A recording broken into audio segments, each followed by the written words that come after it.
Rádio Rosário. Você pode interagir conosco. Inscreva-se no canal.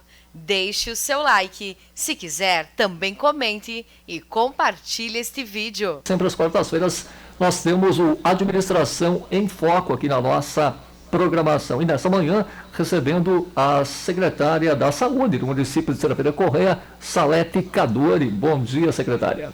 Bom dia, Marcos. Bom dia a toda a comunidade. Estamos aqui mais uma vez para falar das nossas atividades na saúde e das nossas preocupações, que a gente precisa pedir apoio para a comunidade, né? E uma dessas preocupações que a Marla vai comentar daqui a pouquinho com os nossos ouvintes, a Marla Galina, que é responsável pela vigilância em saúde do nosso município, é sobre um surto que está acontecendo. Inclusive não é só Serafina Correia, são várias as cidades gaúchas que têm esse tipo de problema, que é o surto de mãos, pé e boca. Daqui a pouquinho a Marla vai falar sobre isso. Bom dia, Marla. Bom dia Marcos, bom dia a todos os rádio-ouvintes, né? A gente vem, então, conversar um pouquinho sobre os acontecimentos da saúde no município e são sempre importantes, né? A comunidade estar esclarecida. Vamos começar, então, a Administração em Foco de hoje, conversando com a secretária municipal da Saúde, a dona Salete Cadori, trazendo informações, Salete, em relação à vacinação aqui do nosso município. Pois é. Vamos começar então pelos dados que nós temos, que eles são positivos, eles são resultado de um grande trabalho desenvolvido pela nossa equipe da Secretaria de Saúde, né, coordenados pela Marla, que é a vacinação. Nós já temos, com o esquema completo, todos vacinados, 43,1% da comunidade.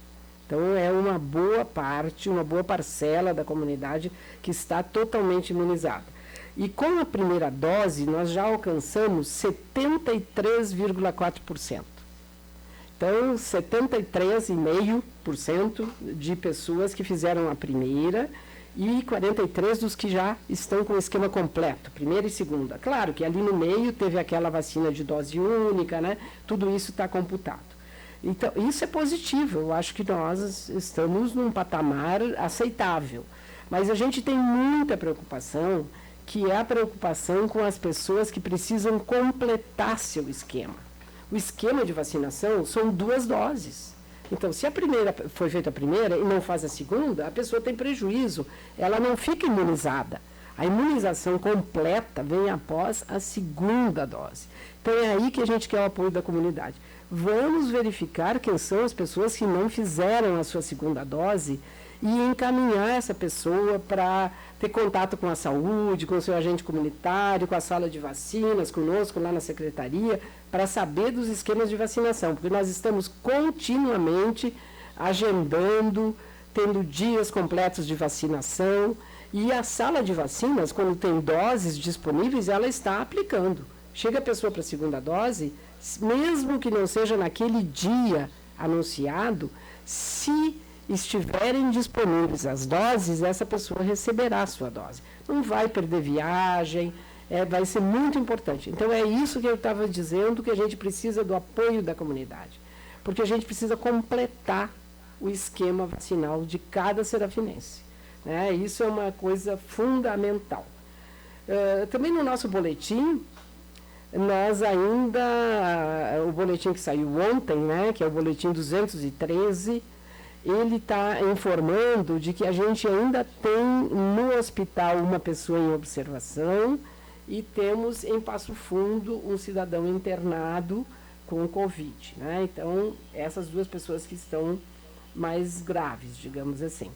Mas a gente tem várias pessoas que estão em tratamento domiciliar. Tá? Isso também requer muita atenção. Nós temos 32 domicílios que estão em quarentena, com 77 pacientes. Isso é bem importante, é um dado que nos mostra a presença do vírus na cidade. Então, nós precisamos ter muito cuidado com isso. Eu quero pedir a todos, né, que nos acompanhem e que nos ajudem a fazer com que aqueles que estão em quarentena permaneçam em quarentena, para que eles não contaminem outras pessoas, porque uma pessoa... Nós já tivemos experiência, Marcos, muito difícil, de uma festa numa capela contaminar várias pessoas, porque uma pessoa, uma cidadã que veio de fora visitar sua família, esteve lá e várias pessoas adoeceram. Ela estava com o vírus, né? Estava doente, com sintomas, inclusive, que depois a gente ficou sabendo. Então, são cuidados que às vezes a gente pensa que não são muito importantes. São importantes, sim. A gente precisa ter cuidado. Se vai para um churrasco familiar, por favor, tem que ter muito cuidado, porque familiar é quem mora junto. Se começa a vir gente de fora, a gente já está correndo um risco. Então, nós queremos pedir para as pessoas essa consciência, né, de se cuidarem, de realmente completar a sua vacina. E também, nós já temos disponível a dose de reforço, que é para pessoas com mais que 70 anos. A Marla vai nos dizer aqui como é que a gente está organizando isso. Nós começamos já por uma faixa com mais idade, né? Já estamos fazendo essa vacina conforme chegam as doses. Então, né, dona Salete, é importante que por que eu tenho que fazer dose de reforço? Eu fiz Coronavac e eu vou fazer a dose de reforço. Não. Gente, a dose de reforço, ela é independente do imunizante que você tomou. Se você fez, por exemplo, Janssen, que é uma dose só, e tem mais de 70 anos, ainda assim você vai fazer a dose do reforço. Quando é que faz? 6 meses, 180 dias após a última dose. Então, você olha na sua carteirinha lá, eu fiz a minha última dose em maio, calcula mais 6 meses, maio, né, 5 mais 6 vai dar 11, em novembro, na data, tem que procurar para fazer dose de reforço. Então, nós aplicamos, sim, a primeira leva, assim, de dose de reforço de quem tinha feito em março a sua última dose, que foram os primeiros lá vacinados. Por que a dose de reforço em idosos, em pessoas acima de 70 anos? Porque nenhuma vacina, gente, a consciência de que nenhuma vacina é 100%, né? Porque depende muito da pessoa, da imunidade que a gente cria. E aquela coisa da imunidade, quanto mais pessoas eu tenho vacinadas, menos o vírus circula. Então, assim, depende da vacina, depende do sistema imunológico, da nossa defesa, criar essa defesa. Então, por isso, se vacina novamente com dose de reforço acima de 70 anos. Também é importante, quem está nos escutando, a gente também está chamando para dose de reforço os imunossuprimidos graves. Quem são esses imunossuprimidos graves? São pessoas em tratamento quimioterápico, tenho câncer, estou fazendo quimioterapia, faz dose de reforço. Eu tenho alguma doença imunossupressora, né, que eu faço uso, por exemplo, de corticoide. Vou dar um nome aqui, prednisona e suas, com mais de 20 seus derivados, mais de 20 miligramas dia, por mais de 14 dias. Então, eu sou imunossuprimido, eu tenho meu sistema de defesa mais comprometido, né? Essas pessoas devem fazer seu reforço 28 dias após a última dose. Então, vamos recapitular. Faço as 2 doses, ou se fiz dose única, conto ali 6 meses após a última dose e procuro para fazer a dose de reforço se eu tenho mais de 70 anos. Se eu tenho uma doença imunossupressora, que eu tenho a minha imunidade mais comprometida, de forma grave, não é qualquer imunidade, é de forma grave, esses vão ter o direito também à dose de reforço 28 dias após a última dose. Então, são coisas bem importantes a serem ditas. E a novidade que nós temos também, o avanço, é termos começado a vacina para os adolescentes. Para os 17 anos, já houve a data, né? Marla, que dia foi? Foi na sexta-feira. Semana passada. Semana passada. E agora nós estamos recebendo novas doses. Então, vamos conversar com os nossos adolescentes. 16 anos será o próximo grupo que nós chamaremos para receber a vacina.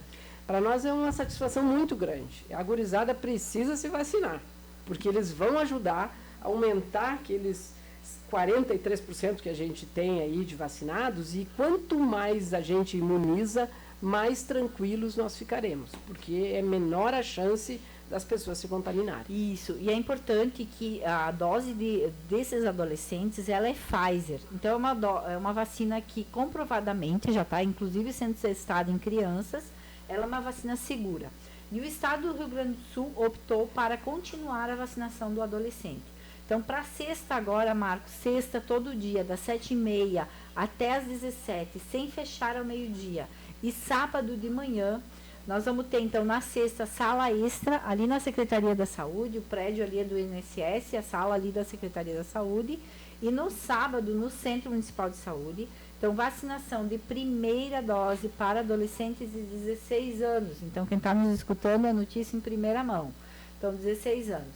E também vamos ter segunda dose, a segunda dose já para todas as marcas, vamos dizer assim, que fizeram a sua aplicação até 11 de julho. Então, tem Oxford, tem Pfizer, né, que são segundas doses. E a Coronavac, como o intervalo é diferente, eu sei que às vezes é confuso para quem nos escuta, mas a Coronavac, cuidem a data ali na sua carteirinha a lápis. Então, quem fez Coronavac, vai estar escrito Butantan, porque a Coronavac é produzida pelo Butantan, ou vai estar escrito Coronavac, cuide a data a lápis. E os demais, que É o dia 11, né, a data. O limite.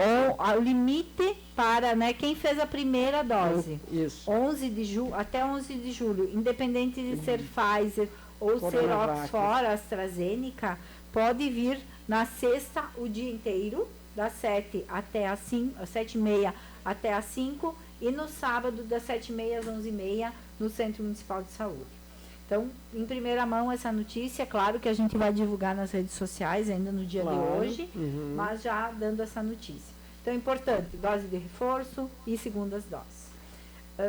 Sobre a vacina, eu acho que avançamos bastante, né? A gente está agora com essa leva, completando, talvez a gente chegue aí a mais de 50% da população já com sua dose, com a sua imunização completa. E aí, dona Salete, tivemos, né, nesses últimos 15 dias, vários casos em creches, em escolinhas, e claro que na comunidade, da tal da síndrome mão-pé-boca, né? A síndrome mão-pé-boca, ela parece que todo ano nos visita. O que é a síndrome mão-pé-boca? Quem tem filhos pequenos aí em casa sabe. É uma doença viral, né? É um vírus, e que ele dá febre, dá lesões na boca, dá lesões no pé e dá lesões na mão. E principalmente acomete as nossas crianças pequenas com menos de 2 anos de idade. Grave. A gravidade da síndrome tem a ver com que a criança pare de se alimentar e se hidratar. Porque como dói para comer, ela acaba não comendo. Mas ela seria uma espécie de feridas que formam? Bolhas, bolinhas, feridinhas, né? Que acometem ao redor da boca, podem dar internamente na boca, mão, algumas vesículas e no pé também. Então, o que é esse vírus, né? Ele é chamado um enterovírus, ele é de origem gástrica, né? Então, ele passa nas fezes. Então, é importante. Qual que foi a recomendação, né? A criança que está com a síndrome deve permanecer no seu domicílio. Porque se ela for para a creche, a criança pequena, a gente sabe que ela baba, ela mexe, né? Ela pode contaminar os demais.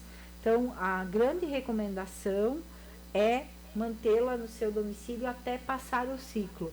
Porque vírus não vai ter um tratamento específico. O que vai ter? Hidratação, né? Boa hidratação, repouso e afastá-la dos demais. A síndrome mão-pé-boca é um vírus que o adulto ele pode ser portador. Então, ele pode levar de uma criança para outra, né? Mas ele não manifesta normalmente os sintomas, que é essas vesículazinhas. A criança pode ter febre, né? E também essas feridinhas. É importante dizer que existe um período que o vírus fica latente, fica incubado na pessoa, que é de 3 a 6 dias. Então, ela pode não ter sintomas e contaminar os demais. Então, por isso, cuidado, assim, tem febre, afasta por um dia, porque pode ter gripe, né? Estamos numa época aí que a mudança de temperatura também favorece a gente ter outras doenças, né? Vírus e circulação. Então, a gente recomenda assim, o que é importante?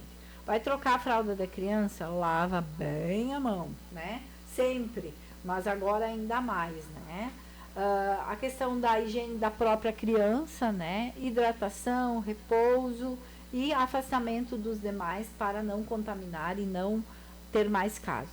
A gente está tendo, inclusive, alguns casos nas escolas. Já fizemos a orientação, inclusive, aos pais, né? Que quando a criança tiver algum sintoma, não mande para a creche, não mande para a escola, para evitar a disseminação. E as escolas mesmo estão reforçando a questão da higiene do ambiente, né? O que é a higiene do ambiente? É pegar pano, água e sabão e limpar, né, todo o local onde a criança possa ter contato, remover qualquer objeto que ela possa compartilhar, né? Aquela coisa do brinquedo compartilhado já foi tirada em função do coronavírus e agora com a mão, pé, boca novamente. E aí ter esses cuidados gerais de higiene e de limpeza que são redobrados nessa época.